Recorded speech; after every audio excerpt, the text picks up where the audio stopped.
Good morning all of you student. आज हम पढ़ेंगे 8th स्टैंडर्ड हिंदी ग्रामर। इसमें 2 लेसन हो चुका था। थर्ड पर है संज्ञा यानी नाउन। अब हम देखेंगे संज्ञा किसे कहते हैं। आप पहली कक्षाओं में पहले से भी पढ़ते आ रहे हो संज्ञा क्या होता है। संज्ञा जो है किसी व्यक्ति, पशु, पक्षी, वस्तु, स्थान और रिश्ते के नाम को संज्ञा कहते हैं। जैसे सीता, गीता, श्याम, हिमालय, शेर, चीता, काला, गाय, बुढ़ापा, ये सब क्या है? संज्ञा। क्या है? सब संज्ञा है। तो अब हम देखेंगे इसमें उदाहरण। जैसे राजू घूमने गया। राजू देखो रेखांकित है ना, अंडरलाइन है ना। सेकंड पर है हाथी की पीठ पर कौवा बैठा था। थर्ड पर है मेज पर पुस्तक रखी है। फोर्थ पर यह विद्यालय का मैदान है। फिफ्थ पर है रमेश और शकुन भाई बहन हैं। तो इसमें जितने भी मतलब यह वाक्य हैं, सेंटेंस हैं, तो उसमें क्या बना हुआ है? रेखांकित चित्र। देखो राजू, राजू किसी लड़के का नाम है तो क्या कहलाएगा? संज्ञा। और इसमें हाथी, कौवा भी जानवर या पक्षी का नाम है तो ये जो है कि ये भी संज्ञा हो जाएगा। मेज, पुस्तक, ये भी तो वस्तु का नाम है। विद्यालय भी, और रमेश, शकुन, ये भी क्या है? किसी के नाम है। तो इन वाक्यों में रेखांकित शब्द किसी न किसी व्यक्ति, पशु, वस्तु, स्थान यानी प्राणी के रिश्ते के नाम, इस जो है नाम का बोध हो रहा है, इसलिए ये क्या है? ये सब संज्ञा है।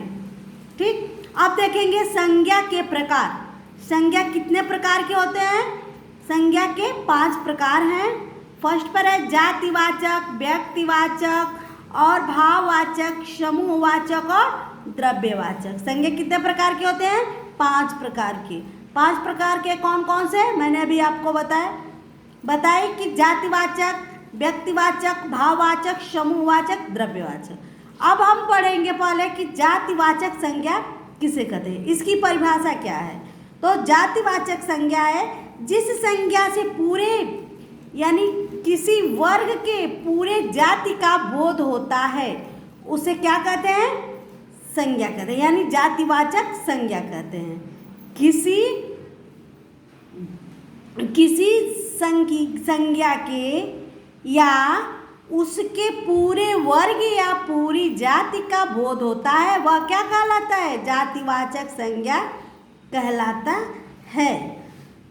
तो इसमें आप लोग जातिवाचक, जैसे जाति से मतलब पूरे जाति का बोध होता है। जैसे मैं अभी बोल दूं पक्षी। पक्षी क्या है? एक जाति है। पक्षी में तो अनेकों पक्षियां होती हैं, उनके अलग अलग नाम होते हैं। जैसे कौवा, कबूतर, ये सब पक्षी में ही तो आते हैं, लेकिन इनके नाम क्या है? अलग अलग। लेकिन पक्षी का जो पूरे जाति का बोध हो रहा है तो वो जो है जातिवाचक संज्ञा हो जाएगी। जैसे नदी, पर्वत, देश, विदेश, ये सब क्या है? ये सब जातिवाचक है। यहाँ नदी शब्द से देखो दिया है फर्स्ट पर, नदी पर्वत से निकलती है। तो नदियों में तो कई नदियाँ होती हैं ना। नदी पूरे जाति का बोध करा रही है, लेकिन नदी में भी गंगा है, कृष्णा है, गोदावरी है, कावेरी है, अनेकों नाम की नदियाँ हैं, लेकिन सब क्या हैं? सब नदियाँ ही हैं। तो नदी जो है आपका जातिवाचक हो जाएगा। पर्वत में देखो बहुत से पर्वत है। माउंटेन एवरेस्ट पर्वत है, और ये जो है कि केटू पर्वत है, और भी है अनेकों पर्वत है, पहाड़ है। ये सब क्या है? ये सब जातिवाचक में आएंगे। यदि उनके नाम बताना होगा तो नाम तो किस में आ जाएगा? वो व्यक्तिवाचक में आ जाएगा। जबकि यहाँ उसके पूरे जाति का बोध हो रहा है पर्वत, तो नदी और पर्वत क्या हो गया? जातिवाचक संज्ञा। अब देखिए दूसरे में क्या दिया है, दूसरा एग्जाम्पल, माली फूल तोड़ता है, तो माली क्या हुआ, माली और फूल दोनों क्या है, जातिवाचक संज्ञा हो जाएगी। ठीक, तो आपका ये जातिवाचक संज्ञा समाप्त हुआ। अब देखेंगे व्यक्तिवाचक संज्ञा। व्यक्तिवाचक संज्ञा किसे कहते हैं? व्यक्तिवाचक संज्ञा, आप लोग डिफिनेशन लिख लो, जिस संज्ञा से किसी विशेष व्यक्ति, विशेष प्राणी, विशेष वस्तु या विशेष स्थान का बोध होता है उसे व्यक्तिवाचक संज्ञा कहते हैं। समझ में आया? एक ही व्यक्ति का जो विशेष होता है, मुख्य होता है, उसी का नाम, उसके नाम को हम क्या कहते हैं, व्यक्तिवाचक संज्ञा का नाम देते हैं। अब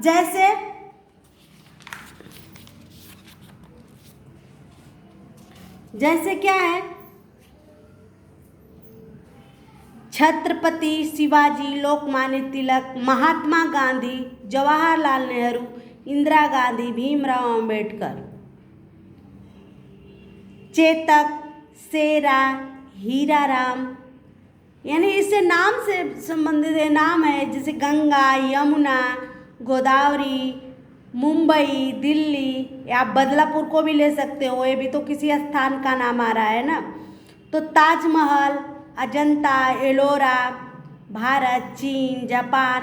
अब भारत देखो देश है, लेकिन देश कितने हैं, बहुत देश हैं।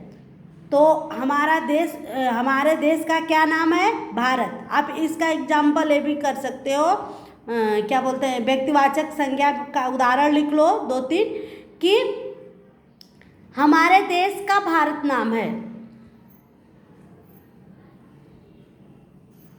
मैं आज मुंबई जाऊंगी या जाऊंगा, बॉयज है तो जाऊंगा, गर्ल्स है तो जाऊंगी। और राम का घर हमारे घर के पास ही है, तो राम जो है, राम क्या होगा, व्यक्तिवाचक हो जाएगा। मुंबई जाऊंगी, मुंबई किसी स्थान का नाम आया है, वह मुंबई जो है व्यक्तिवाचक हो जाएगा। ठीक, अब हम देखेंगे तीसरे नंबर पर भाववाचक संज्ञा है।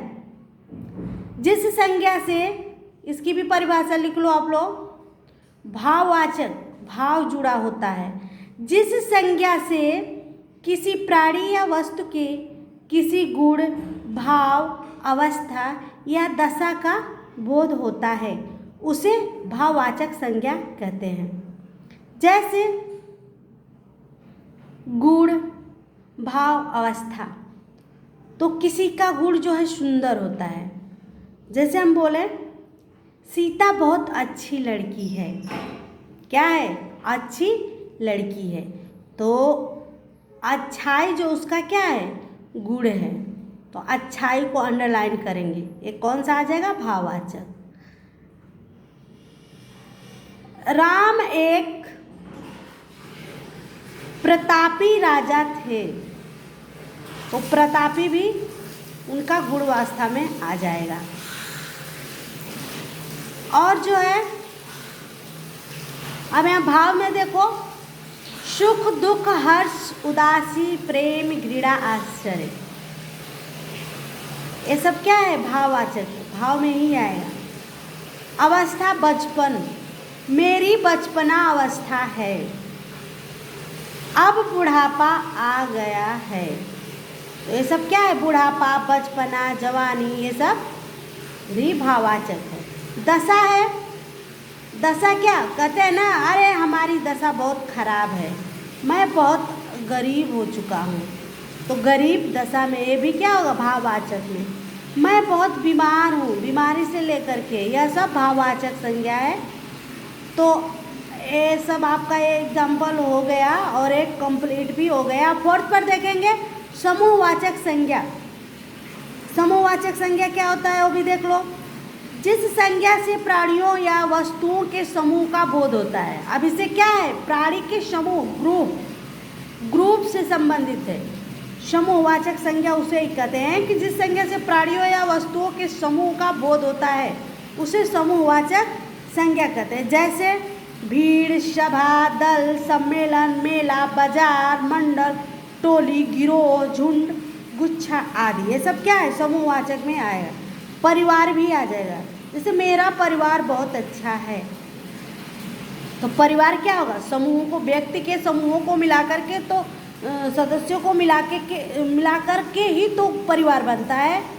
जैसे ये अंगूर के गुच्छे हैं, चाबियों के छल्ले, ये सब क्या है, ये समूहवाचक में आ जाएगा। तो आपका ये समूहवाचक भी कंप्लीट हुआ। 5th पर है द्रव्यवाचक संज्ञा, इसको भी देख लो, परिभाषा लिखो। जिस संज्ञा से किसी द्रव्य का बोध होता है उसे द्रव्यवाचक संज्ञा कहते हैं। सिंपल सी बात है, द्रव्य, वस्तु, पदार्थ, ये सब क्या है। एक ट्रिक भी आप समझ जाओ कि जिसमें जो भी चीज़ खाने की वस्तु होती है और पहनने का कपड़ा, गहना, चांदी, वस्त्र, सीमेंट, जिससे घर बनते हैं, ईंट, ये सब किस में आएंगे, द्रव्यवाचक संज्ञा में आ जाएंगे। ठीक, जैसे दूध, पानी, बर्फ, गेहूँ, चावल, रोटी, दाल, घी, सोना, चांदी, ऊन, रुई, रेशम आदि, छड़, सीमेंट, जो भी है वो सब क्या है, द्रव्यवाचक संज्ञा में आ जाए। जैसे ये सोने की अंगूठी है, तो सोना क्या है, द्रव्यवाचक हो गया ना, सोना द्रव्यवाचक। अभी हम, अरे मुझे 2 किलो गेहूँ दे दो, तो गेहूँ क्या हुआ, गेहूँ आपका द्रव्यवाचक हो गया। अरे दाल में नमक डालो, ये सब क्या है, द्रव्यवाचक हो जाएगा। आप लोग इसका एग्जाम्पल खुद बना लेना, उदाहरण जो है आप लोग बनाना। और मैं क्वेश्चन अब आप लोगों को होमवर्क करने के लिए दे रही हूँ, आप लोगों को होमवर्क कंप्लीट करना है। जैसे निम्नलिखित वाक्यों में जातिवाचक संज्ञाएं छांट कर लिखना है। कितना अच्छा होता अगर वह चिड़िया होती, मैं अच्छा इंसान बनूंगा, मैं एक व्यवसायी को प्राप्त हो गया। 3 इसमें से और 3 इसमें से लो, नंबर 2 पर है, प्रश्न नंबर 2। निम्नलिखित वाक्यों में से व्यक्तिवाचक संज्ञाएं छांट कर लिखना है। शकुन रोते रोते सो गई थी, पन्ना में हीरे निकलते हैं, हमारे देश का नाम भारत है। ये 3 इसमें से कर लो 6। और इधर दिया है, कोष्टक में से उचित भाववाचक संज्ञा चुनकर रिक्त स्थानों में लिखिए। भाववाचक संज्ञा, भाववाचक संज्ञा है चतुराई, खुशखबरी, करुणा, उज्ज्वलता, बनावट। भाववाचक, अरे सुगंध, सफलता, आवारापन। इस पर आपको जो है अपने मन से भी वाक्य बनाना। ठीक, तीसरा यही है आपका। कुल मिलाकर के 2 2 4 4 इसमें से क्वेश्चन है 6 6 4 10 क्वेश्चन आपको मैं दे रही हूँ। कंप्लीट करके मेरे मतलब व्हाट्सएप पर सेंड करना। ओके, आपका लेसन कंप्लीट हुआ। Thank you.